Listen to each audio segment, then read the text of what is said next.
friends, this is Ruqayya Ansari. Welcome to on my next video. कैसे हैं आप सब? तैयारी आई होप अच्छी चल रही होगी, सभी की मज़े से चल रहे होंगे और तैयारी को एक नई रास्ता दे रहे होंगे। जो कॉन्सेप्ट समझ नहीं आ रहा होगा, आई होप वीडियो से क्लियर हो रहे होंगे। तो आप लोगों को जो डिबेट्स थी मैंने लास्ट वीडियो में पढ़ाई हुई थी, debates of development.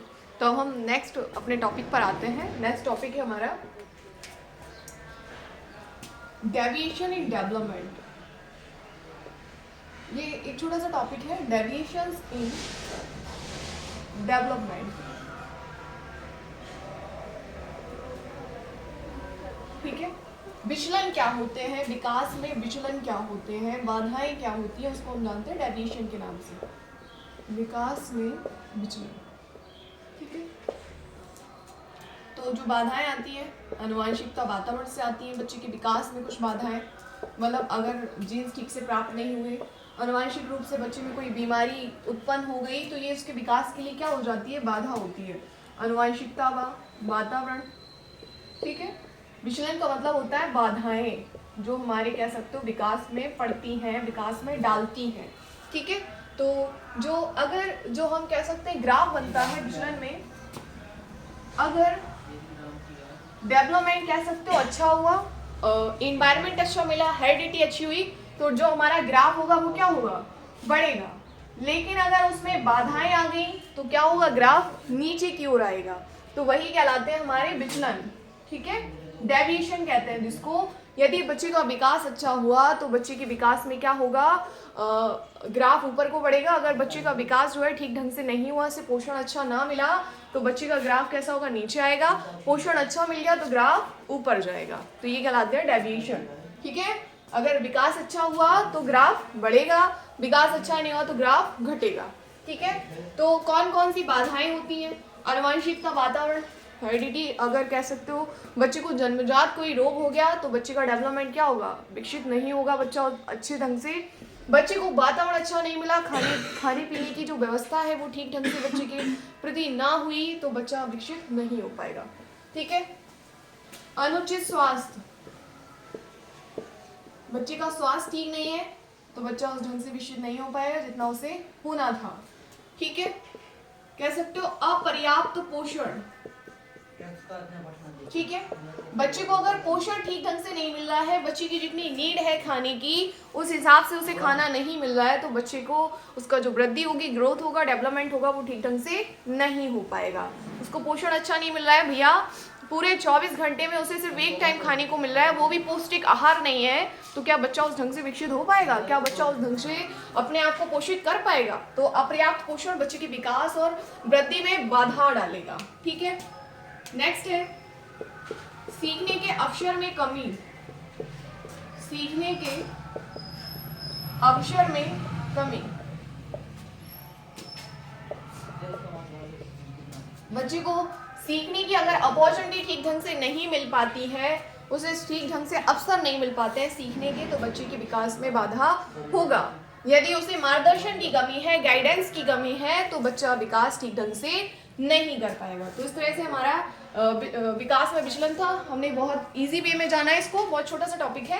I hope एक आध नंबर में पूछ लिए कि विकास में विचलन में बाधाएं जो होती हैं वो क्या होती हैं। तो ये है आपकी, ठीक है। चलिए अब नेक्स्ट देखते हैं। मैंने आप लोगों से क्वेश्चन पूछा हुआ था कि DQ का फॉर्मूला बताइए क्या होता है, डेवलपमेंट क्वाइटेंट का फॉर्मूला, बट आप लोग ने कमेंट पे रिप्लाई नहीं दिया। पता नहीं वीडियो देख भी रहे हो या नहीं देख रहे हो, या देखकर इग्नोर मार रहे हो। देखते हैं क्या है DQ। हमें पता कैसे चलेगा कि मेरी आवाज़ आप तक पहुंच रही है, तो आप लोग कमेंट में बताया कीजिए, आंसर दिया कीजिए। वीडियो में जो टॉपिक समझना है उसके बारे में हमें बताइए, हमें समझ में भी तो आए कि आप लोग चीज़ गेन कर पा रहे हो या नहीं। DQ डेवलपमेंट क्वाइटेंट के बारे में पूछा था। पहला डेवलपमेंट स्क्रीनिंग टेस्ट कब आया था, तो जो हम कह सकते हैं थोड़ा सा सर्वेलाइंस है, विकासात्मक लब्धि के बारे में कुछ परीक्षण किए गए, तो उसी को हम देखते हैं। जो हमारा डेवलपमेंटल क्वाइटेंट होता है,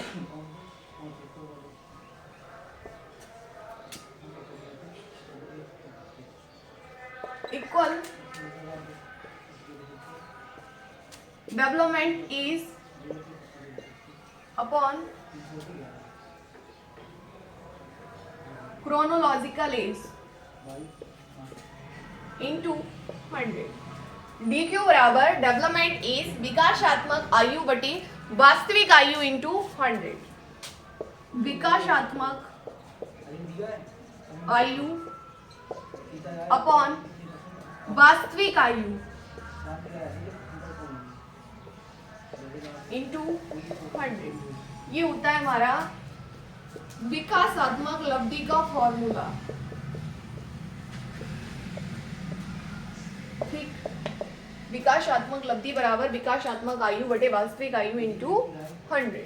ठीक, चलिए विकासात्मक आयु क्या होती है? बच्चा 1 साल का है, हम कह सकते हैं बच्चा 2 साल का है, चल नहीं पाता है, तो बच्चे का जो डेवलपमेंट विकासात्मक आयु क्या है? वो 1 साल का बच्चे की तरह बिहेव कर रहा है कि वो अभी भी नहीं चल पाता है। तो विकासात्मक आयु जो है और वास्तविक आयु, जैसे 2 वर्ष का बच्चा बोल नहीं पाता है लेकिन उसकी वास्तविक आयु क्या है? 2 वर्ष। बोल नहीं पा रहा है तो मतलब उसका जो डेवलपमेंट एज है वो जिस स्तर का गुण है उस स्तर को नहीं पूरा कर पा रहा है, तो वास्तविक आयु और विकासात्मक आयु उसकी सेम हो जाएगी। ठीक है, जैसे 2 वर्ष का बच्चा है, उसकी विकासात्मक आयु क्या है?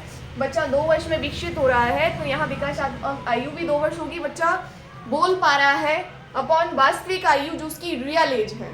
ठीक है, इंटू 100 डी क्यू। वैसे इतना डीप नहीं आएगा कि विकासात्मक आयु क्या होती है, वास्तविक आयु क्या होती है, बस इतना पूछा जा सकता है फॉर्मूला क्या होता है। तो D A upon C A into 100। ठीक है, चलिए ज़्यादा दिमाग ना लगाना कि कैसे सॉल्व होगा, क्या इतना डीप क्वेश्चन नहीं जाएगा, सिर्फ डी क्यू का फॉर्मूला एग्जाम में देखने को मिल सकता है। ठीक, चलिए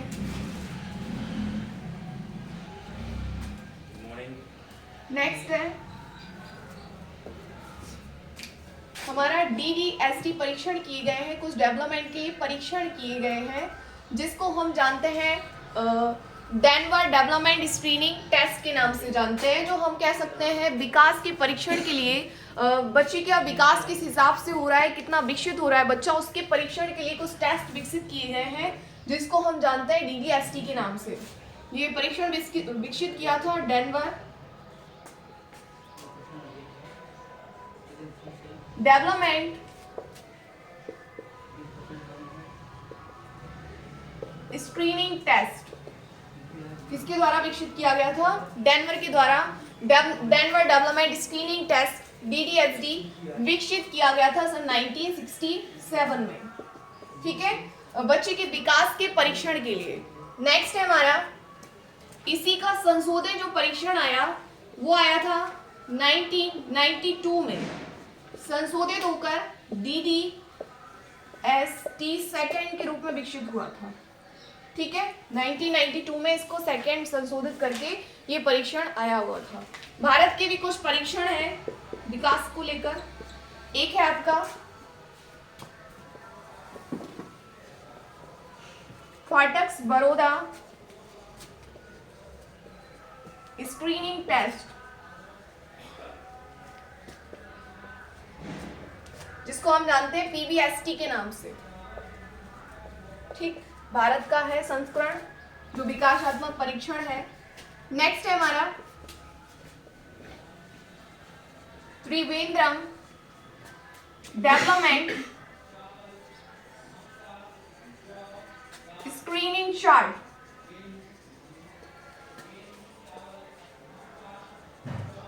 DDST के नाम से इसको जानते हैं, सॉरी TDSC। ठीक, ये भारत के हैं और ये हम कह सकते हैं फॉरेन का था। Denver development screening test DDST पहला कब आया था? 1967 में, 1967 में। दूसरा DDST टेस्ट आया था हमारा 1992 में, ये इसका संशोधित रूप था। नेक्स्ट आया था भारत में, इसका संस्करण किया गया है फाटक्स Baroda screening test PBST। Next आया है Trivandrum development screening chart DDSC। ठीक है, तो ये कुछ कह सकते हो नॉर्मल से क्वेश्चंस थे जो शेयर करना थे आपसे।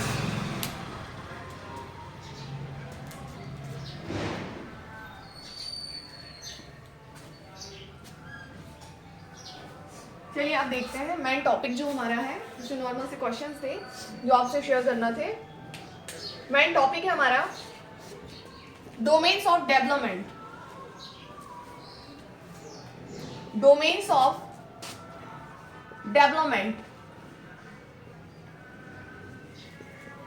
विकास के क्षेत्र।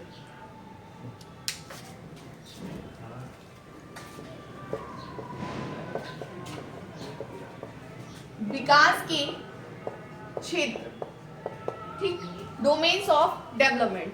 तो मेजरली अगर हम देखते हैं विकास के कितने क्षेत्र होते हैं, 4 क्षेत्र हमने पढ़े हैं, PCSE, ठीक, 4 क्षेत्र हमने विकास के पढ़े हुए हैं, जिसमें मेजरली पूछा जाए कि मुख्य रूप से कितने होते हैं, तो मुख्य रूप से आपके 3 होते हैं। मुख्य रूप से कितने होते हैं, 3। एक तो होता है फिजिकल, जिसको हम बायोलॉजिकल के नाम से भी जानते हैं। एग्जाम में बायोलॉजिकल आए तो वही डोमेन होगा जो फिजिकल होता है, शारीरिक। नेक्स्ट है हमारा सेकंड कॉग्निटिव। कॉग्निटिव। तीसरा है हमारा सोशियो इमोशनल, ठीक है। इसी में इसको सम्मिलित कर दिया गया है, इस वजह से ये मेजरली मुख्य रूप से पूछे जाए तो कितने होते हैं, 3 होते हैं। फिजिकल या बायोलॉजिकल डोमेन, जिसको हम शारीरिक विकास का क्षेत्र कहते हैं।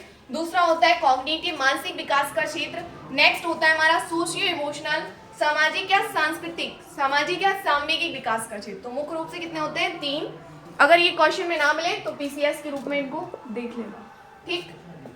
चलिए नेक्स्ट है हमारा, पहला देखते हैं और जानते हैं कि विकास के क्षेत्र क्या होते हैं। विकास का जो क्षेत्र होता है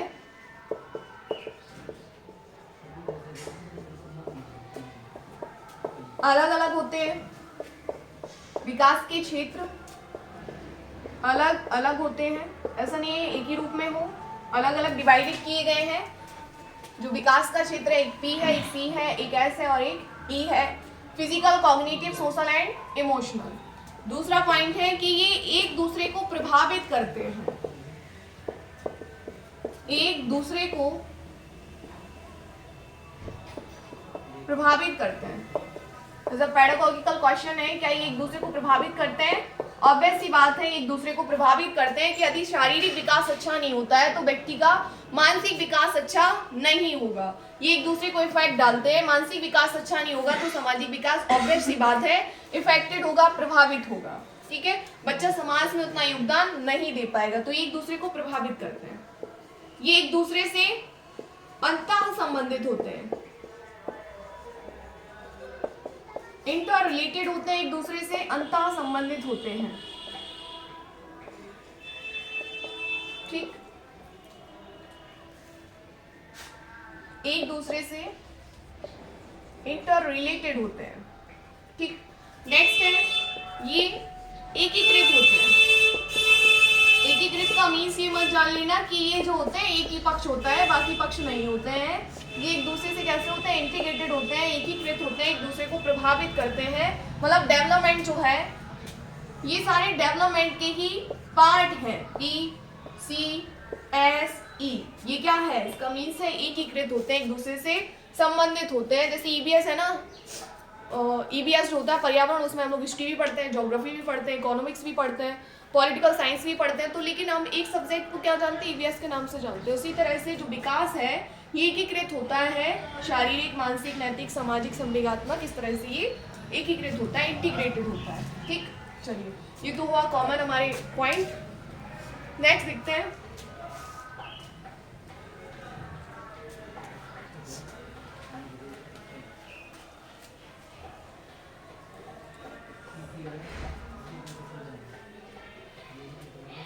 डोमेन्स ऑफ डेवलपमेंट जो हम लोग ने पढ़ रहे हैं उसमें फर्स्ट डोमेन डालते हैं अपना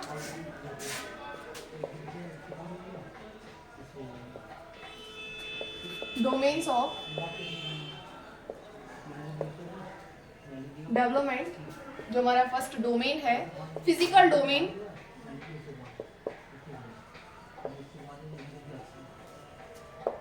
शारीरिक विकास जिसको हम कहते हैं, या शारीरिक विकास का क्षेत्र या शारीरिक क्षेत्र जिसको हम जानेंगे।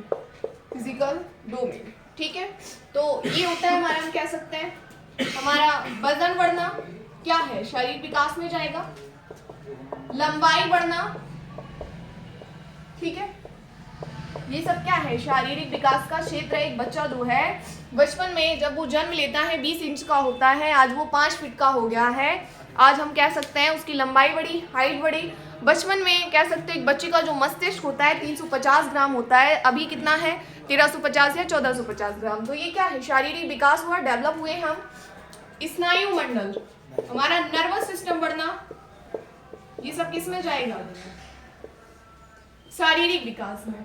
एंडोक्राइन ग्लैंड, अंतःस्रावी ग्रंथियां विकसित होना, पीयूष ग्रंथि, एड्रीनल ग्रंथि, थायराइड ग्रंथि, ये सब ग्रंथियों का बढ़ना, विकसित होना, शारीरिक विकास। ठीक है, हम कह सकते हैं कि बच्चा जो है उसके मस्तिष्क का वजन 350 ग्राम था, आज 1350 या 1400 ग्राम है। तो ये भी क्या है, शारीरिक विकास है। ठीक है, शारीरिक विकास के लिए हमें 3 तत्व की आवश्यकता पड़ती है। एक तो होता है हमारा, कह सकते हो, शक्ति, ऊर्जा जिसको कहते हैं। नेक्स्ट होती है गति और समन्वय, पावर, स्पीड एंड कोऑर्डिनेशन। इन तीनों का सम्मिलित रूप है हमारा शारीरिक विकास। किसी भी काम को करने के लिए एनर्जी की आवश्यकता पड़ती है।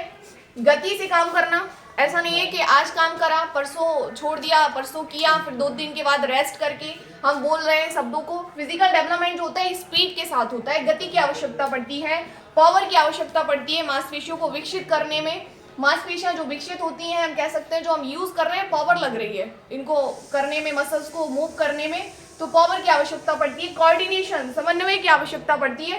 तालमेल बिठाना, जैसे कि मैंने पूरा हाथ उठाया, हाथ उठाने से ही मैं नहीं लिख रही हूँ, इसमें तालमेल बिठाया, उंगलियों का यूज किया, कौनी का यूज किया, तब जाकर मैं लिख पा रही हूँ। तो हम कह सकते हैं समन्वय बिठाना, कोऑर्डिनेशन की आवश्यकता पड़ती है हमारे शारीरिक विकास में। तो इसके 3 कंपोनेंट होते हैं, तत्व होते हैं। ठीक, चलिए अब जानते हैं, जो आपका एक नंबर फिक्स करेगा उसको जानते हैं। जो शारीरिक विकास के 2 रूप होते हैं। पहला होता है fine motor skill,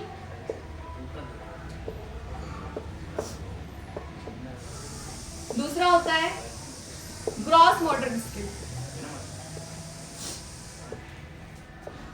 gross motor skill development. ठीक, फाइन का मतलब होता है सूक्ष्म गति कौशल,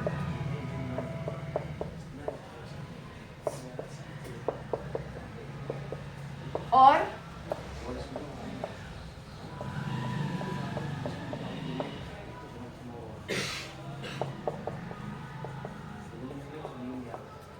स्थूल गति कौशल। Fine motor skill and gross motor skill. Fine motor skill क्या होता है, इसको हम एक लॉजिक से याद करते हैं, हैंड्स प्लस आई। इनका यूज अगर कहीं भी दिख जाए आपको तो वो फाइन मोटर स्किल होगा। ठीक, ग्रॉस मोटर स्किल में क्या होता है, आर्म प्लस शोल्डर, इनका यूज दिख जाए,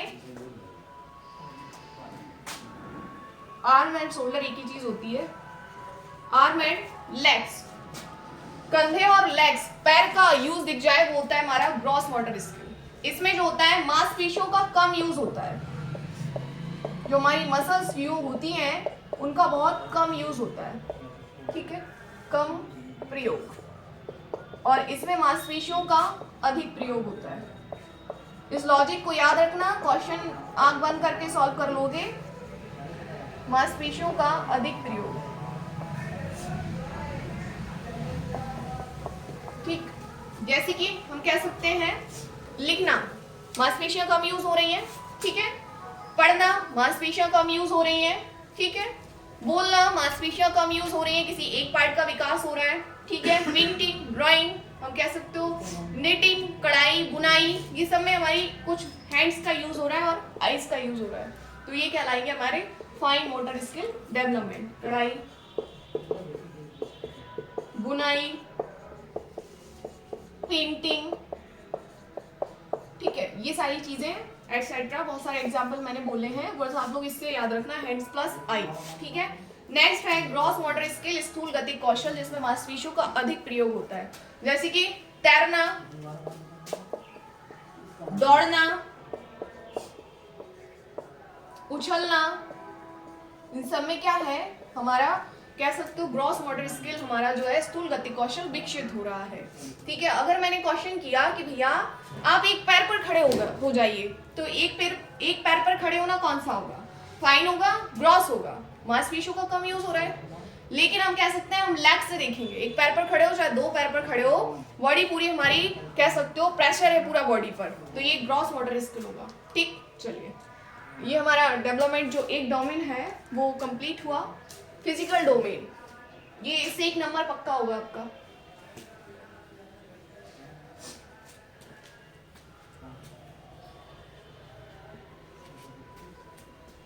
नेक्स्ट डोमेन देखते हैं,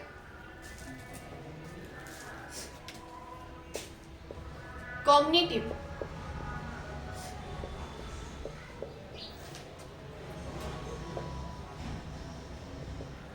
या मानसिक विकास, मानसिक विकास का क्षेत्र, ठीक है। इसमें नॉर्मली जानते हैं क्या क्या प्रोसेस, जैसे कि संवेदना, ठीक है, प्रत्यक्षीकरण, अनुकरण, जिज्ञासा, ये सब क्या है, ये हमारे कॉग्निटिव डेवलपमेंट का पार्ट है। संवेदना, मानसिक क्रिया का मतलब होता है जानकारी एकत्रित करना, अपने मस्तिष्क में सूचनाओं का भंडार करना, अपने कह सकते हो वो मस्तिष्क को विकसित करना, क्या चीज अच्छी है क्या चीज गलत है, अगर हमारे सामने कह सकते हो कोई समस्या आ गई उसका समाधान कैसे करना है, क्या चीज हमें यूज करनी है क्या नहीं करनी है, ये सब कहलाता है हमारा मानसिक विकास। तो संवेदना क्या है, संवेदना को हम जानते हैं, कह सकते हो सेंसेशन, ज्ञानेंद्रियों के माध्यम से जो ज्ञान प्राप्त किया जाता है वो कहलाती है संवेदना। प्रत्यक्षीकरण क्या होता है, जैसे कि मुझे कोई बुला रहा है, ठीक, तो बुला रहा है, मैंने आवाज सुनी, तो संवेदना का यूज है। अब मैंने कहा कि राम मुझे बुला रहा है, तो ये क्या है, क्लियर है, मैं उसकी आवाज पहचान गई कि राम मुझे बुला रहा है, तो ये क्या हो गई, प्रत्यक्षीकरण हो गई, ठीक है। संवेदना की जो उत्तरवर्ती प्रक्रिया होती है उसको हम जानते हैं प्रत्यक्षीकरण, या ज्ञान का स्पष्टीकरण प्रत्यक्षीकरण कहलाता है। और ज्ञान का स्पष्टीकरण नहीं है, सिर्फ हम ज्ञानेंद्रियों का यूज कर रहे हैं, वो है संवेदना, ठीक। जैसे कि मैंने कहा कोई मुझे बुला रहा है, क्लियर नहीं है कौन बुला रहा है, सिर्फ हमने ज्ञानेंद्रियों का यूज किया, हमने सिर्फ सुना, संवेदना है। अब मैंने कहा कि राम मुझे बुला रहा है, तो स्पष्ट हो गया कि राम मुझे बुला रहा है, मतलब स्पष्ट है, हम उस ध्वनि को पहचान गए हैं, तो ये क्या होगा, प्रत्यक्षीकरण होगा, ठीक है। अनुकरण करके सीखता है बच्चा, हम कह सकते हैं माँ पापा जिस तरह का बिहेव करते हैं बच्चा उसी व्यवहार को अपने व्यवहार में डालता है। जिज्ञासा, क्यूरियोसिटी, किसी चीज को जानने के लिए क्या होना, उत्साहित होना, इच्छुक होना, जिज्ञासा होना, ये क्या होती है, मानसिक प्रक्रिया है। मैंने देखा ये बंदा तो बड़ा पढ़ रहा है, मेंटल प्रोसेस है कि इसने पढ़कर एग्जाम में क्वालिफाइड किया है, जिज्ञासा है कि कौन सी बुक्स पढ़ी थी इसने जो एग्जाम क्वालिफाइड कर गया, तो मैं भी उस बुक्स को पढ़कर क्वालिफाइड होऊंगा, तो जिज्ञासा है जानने की, कैसी प्रोसेस है, मेंटल प्रोसेस है, ठीक। नेक्स्ट, इसमें कुछ पॉइंट ऐसे हैं जैसे कि 1 वर्ष में बच्चा, ठीक है, 1 वर्ष में बच्चा जो है सार्थक शब्द बोलना स्टार्ट कर देता है, प्राथमिक सार्थक शब्द यहाँ लिखते हैं 1 वर्ष में प्राथमिक सार्थक शब्द, ठीक। 4 वर्ष में क्रमिक प्रगति का ज्ञान उसे हो जाता है, ठीक। 11 वर्ष में बच्चा जो है तार्किक व मूर्त चिंतन करने लगता है। 12 वर्ष में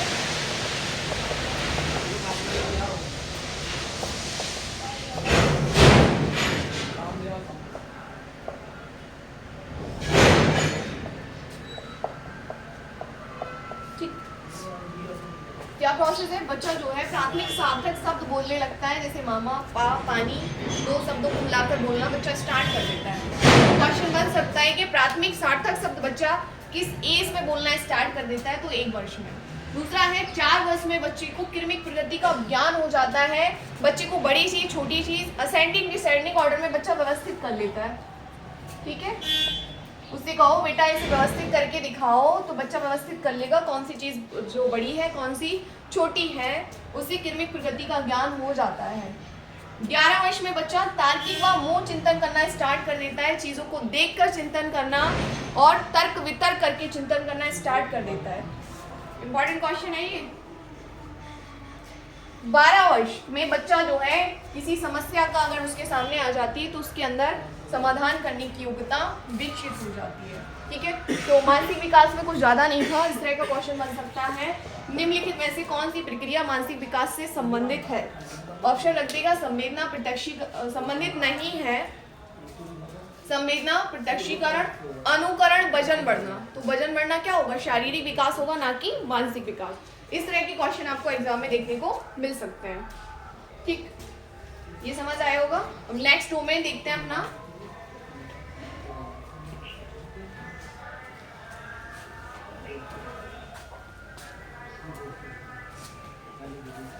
तीसरा डोमेन है हमारा लैंग्वेज डेवलपमेंट, भाषा विकास।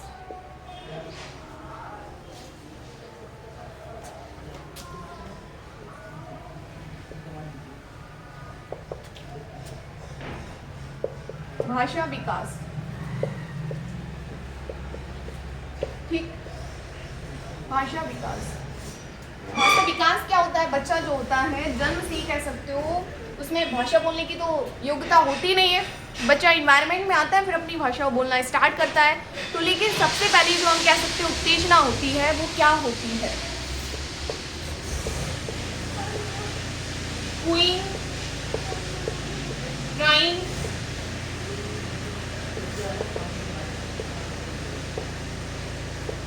babbling, one word and 2 word।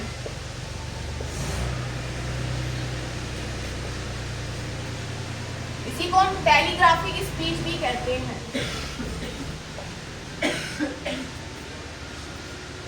Telegraphic speech या फिर मल्टी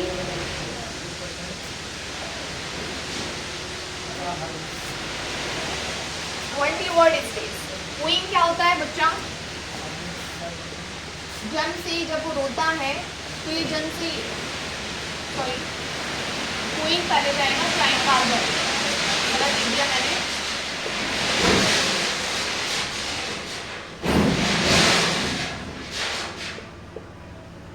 ठीक,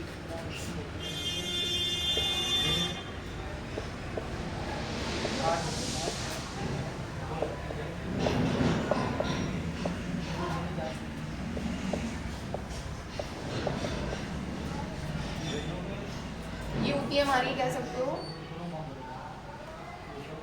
18 मंथ से 2 इयर्स, 2 साल। तो ये होता है भाषा विकास का प्रोसेस। ठीक, मैंने बताया हुआ है, क्वेश्चन एग्जाम में पूछा गया है कि बच्चे में जो सबसे पहले भाषा विकास की प्रक्रिया होती है वो क्या विकसित होती है। तो पहला होता है क्राइंग, नॉट क्वीइंग। ऑप्शन देख लेना क्या पूछ रहा है। जो स्टार्ट क्वीइंग की होती है वहां से नहीं स्टार्ट होगी, सबसे पहले उत्तेजना संवेग विकसित होता है। जन्म लेते ही बच्चा रोता है तो पहले क्या होगा? क्राइंग, जन्म से स्टार्ट हो जाती है। दूसरी होती है क्वीइंग, मतलब बच्चा कूदता है, आवाज निकालता है तरह तरह की, तो वो 6 सप्ताह में 6 वीक्स में स्टार्ट हो जाती है। बैबलिंग, मतलब बोलने की कोशिश करता है, लगता है बच्चा कुछ बोल रहा है लेकिन वो शब्द समझ नहीं आते हैं, वो कहलाती है बैबलिंग, बबलाना। ठीक है, नेक्स्ट होता है वन वर्ड्स, बच्चा एक शब्द बोलने लगता है, माँ, खा, ना, इस तरह से समझ जाओ कि कुछ ना कुछ वो बोल रहा है, जिसकी अपना एक कह सकते हो टेक्निक बना ली उसने बोलने की कि माँ है तो मम पानी पीना है। ठीक है, तो बच्चा जो है 1 वर्ड स्टेज स्टार्ट हो जाती है उसकी, वो 1 वर्ष में होती है। 2 वर्ष में बच्चा 2 शब्दों को मिलाकर बोलने लगता है, पानी, कल, ठीक है, नल, मम। तो इस तरह से हम कह सकते हैं 2 वर्ड स्टेज स्टार्ट हो जाती है 18 मंथ से 2 इयर्स में। इसको हम टेलीग्राफिक स्पीच या मल्टी वर्ड स्टेज के नाम से भी जानते हैं। ठीक। प्रोफेसर स्मिथ जो थे, इसको एक चीज और याद रख लेना, प्रोफेसर स्मिथ मनोवैज्ञानिक थे। इन्होंने बताया था कि 1 वर्ष में, 3 वर्ष में और 5 वर्ष में बच्चा कितने शब्दों को बोल लेता है। तो 3 से 4 शब्द, ठीक, और इसमें बोल लेता है 272 शब्द, और यहाँ बोल सकता है 2072 शब्द बच्चा बोल लेता है। ये प्रोफेसर स्मिथ का निकाला हुआ चार्ट है हमारे भाषा विकास का, ठीक है। एक चीज होती है,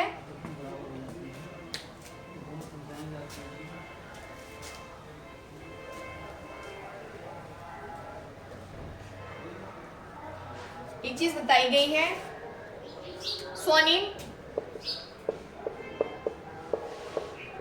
रूपिम, वाक्य विन्यास और अर्थ विन्यास, ठीक। स्वनिम क्या होता है? जब भाषा की सबसे छोटी इकाई या ध्वनि की, वर्ण की सबसे छोटी इकाई, हम कह सकते हैं ध्वनि की, वर्ण की सबसे छोटी इकाई,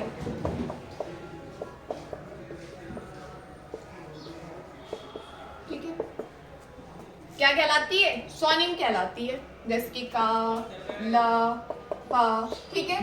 और भाषा की जो सबसे छोटी इकाई होती है, जैसे कि जब हम 2 अक्षरों को मिलाकर, मतलब वर्ण, 2 वर्णों को मिलाकर जब हम कोई शब्द बनाते हैं तो उसको हम कहते हैं रूपिम, जैसे का और ला। तो ये शब्द बन गया, 2 वर्ण को मिलाकर जब कोई शब्द बना तो उसको हम कहते हैं रूपिम। वाक्य विन्यास क्या होता है? हम कल जाते हैं, तो ये क्या है? वाक्य विन्यास है। हमने सर्वनाम रखा है, हमने क्रिया जहां रखनी थी वहां रखी है, सहायक क्रिया जहां रखनी थी वो वहां रखी है, अदर हमने जो भी शब्द थे वो जहां रखने होते हैं। एक नियम, व्याकरण नियमों के आधार पर हम कह सकते हो वाक्य बनाने की प्रक्रिया क्या कहलाती है? वाक्य विन्यास कहलाती है, सिंटैक्स कहलाते हैं। वाक्य बनाने की प्रक्रिया व्याकरणीय नियमों के आधार पर क्या कहलाती है? वाक्य विन्यास। अर्थ विन्यास क्या होता है? हम चाय खाते हैं, तो ये क्या हो जाएगा? वाक्य विन्यास की दृष्टि तो सही है, लेकिन अर्थ विन्यास की दृष्टि से क्या है? गलत है। हम चाय पीते हैं, ये सही होगा, क्योंकि चाय पी जाती है, खाई नहीं जाती है। तो अर्थ तो गलत निकल रहा है, लेकिन वाक्य विन्यास की दृष्टि से क्या है? सही है, लेकिन अर्थ विन्यास की दृष्टि से क्या है? गलत है। तो ये कुछ हमारे डेवलपमेंट की, कुछ लैंग्वेज डेवलपमेंट का था, स्वनिम, रूपिम, वाक्य विन्यास एंड अर्थ विन्यास, ठीक। चलिए, आई होप ये भी समझ आया होगा आपको। भाषा की सबसे छोटी इकाई पूछी जाए तो होगी रूपिम, और ध्वनि की सबसे छोटी इकाई पूछी जाए तो होगी स्वनिम, ठीक। चलिए, अब हम तीसरा डेवलपमेंट देखते हैं अपना।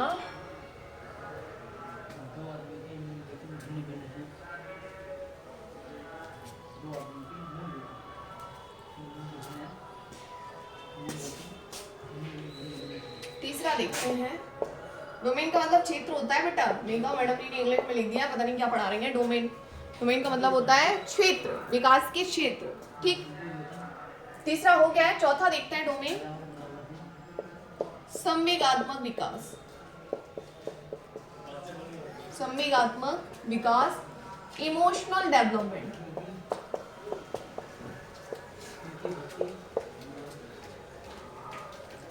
इमोशनल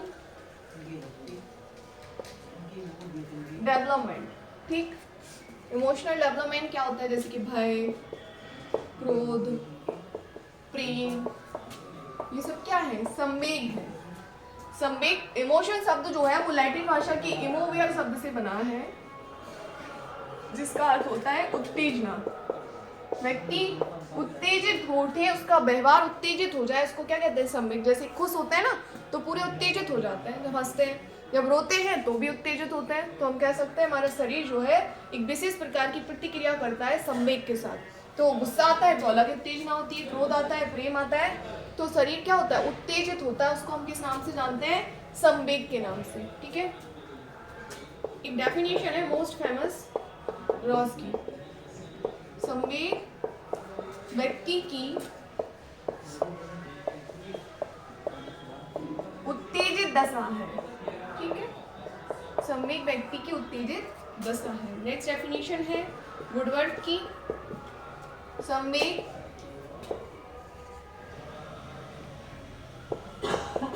व्यक्ति के आवेश में आने की स्थिति है।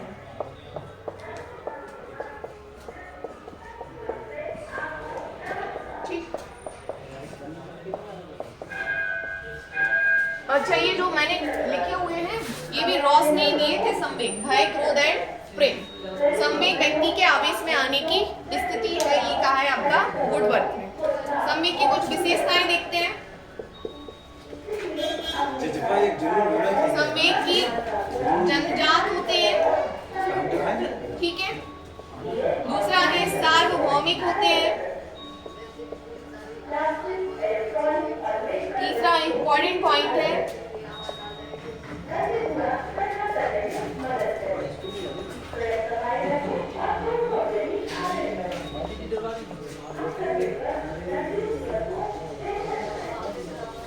संज्ञान व संवेग अंतः संबंधित होते हैं।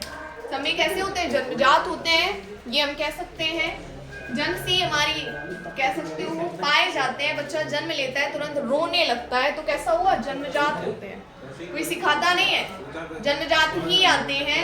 सार्वभौमिक होते हैं, यूनिवर्सल होते हैं। ऐसा नहीं है कि संवेग सिर्फ मेरे में ही हो, आप व्यक्ति में भी संवेग होंगे, दूसरे व्यक्ति में भी संवेग होंगे। लेकिन संवेग कैसे होते हैं? क्षणिक होते हैं, थोड़े समय के लिए आते हैं फिर चले जाते हैं। गुस्सा हमेशा थोड़ी ना रहता है, हंसते हम परमानेंट थोड़ी ना होता है, तो क्षणिक होते हैं, क्षण भर के लिए।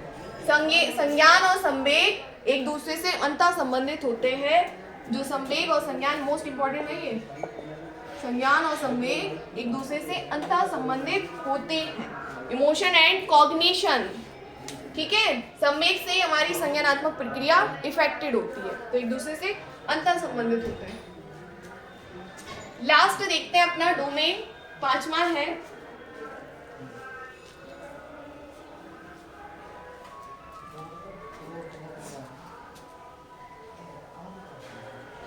पांचवा डोमेन है, लास्ट है ये सामाजिक, सोशल डेवलपमेंट।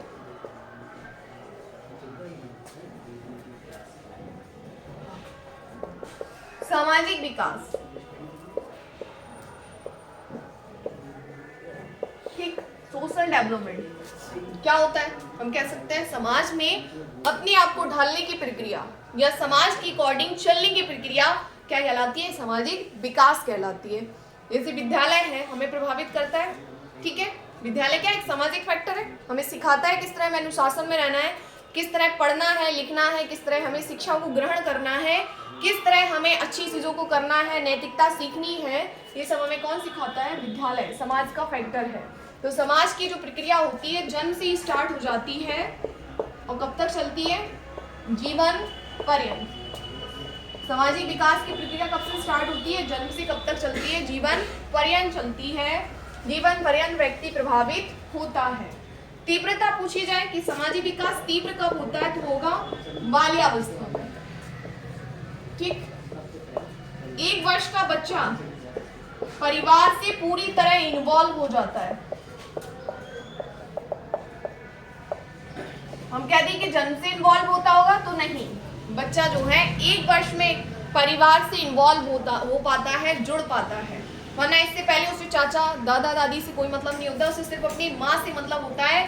3 वर्ष में बच्चा अपनी माँ को ठीक ढंग से पहचानने लगता है। माँ को पहचानना, 3 वर्ष में बच्चा जो है वो सिर्फ माँ को पहचान पाता है कि मेरी माँ है, उससे पहले पता नहीं होता है कोई भी उसे गोद में लिए रहे। ठीक है, 5 मंथ में हम कह सकते हैं 5 मंथ या 6 मंथ में बच्चे में दुश्चिंता का भाव आता है। ठीक, दुश्चिंता का भाव, सेपरेशन एंजाइटी जिसको हम कहते हैं, सेपरेशन एंजाइटी, अलग होने का भय मस्तिष्क में आ जाता है। जैसे कि 5 महीने में अगर 5 महीने का बच्चा है, माँ उसको के सामने किसी दूसरे बच्चे को गोद ले लेती है तो बच्चा कहता है इसे उतारो, मुझे गोद में लो। उसे लगता है कि माँ जो है इसे ले रहेगी या मुझे नहीं लेगी, उसे अलग होने का डर उसके मस्तिष्क में आ जाता है। तो वो कौन सा मंत्र होता है? 5 मंथ दुश्चिंता का भाव। ठीक, चलिए ये टॉपिक आपका एक लास्ट टॉपिक ये था नैतिक विकास। ठीक, जो नैतिक विकास होता है, नैतिक भावना का अभाव, नैतिक भावना का अभाव, ये शिशुअवस्था में होता है। ठीक है, या हम कह सकते हैं 3 वर्ष तक बच्चे में नैतिक भावना का अभाव पाया जाता है। उसके बाद नैतिक विकास होने लगता है। क्या चीज़ सही है, क्या गलत है, सम्मान किसका करना है, किस तरह सम्मान करना है, कैसे बोलना है, ये सारी नैतिकता होती है। ठीक है, ये होते हैं हमारे डोमेन ऑफ डेवलपमेंट, विकास के क्षेत्र, जो आज कंप्लीट हुए। आई होप आपको समझ आए होंगे। अच्छे से पढ़िए, नोट डाउन कीजिए और तैयारी अच्छी करते जाइए। Thank you so much.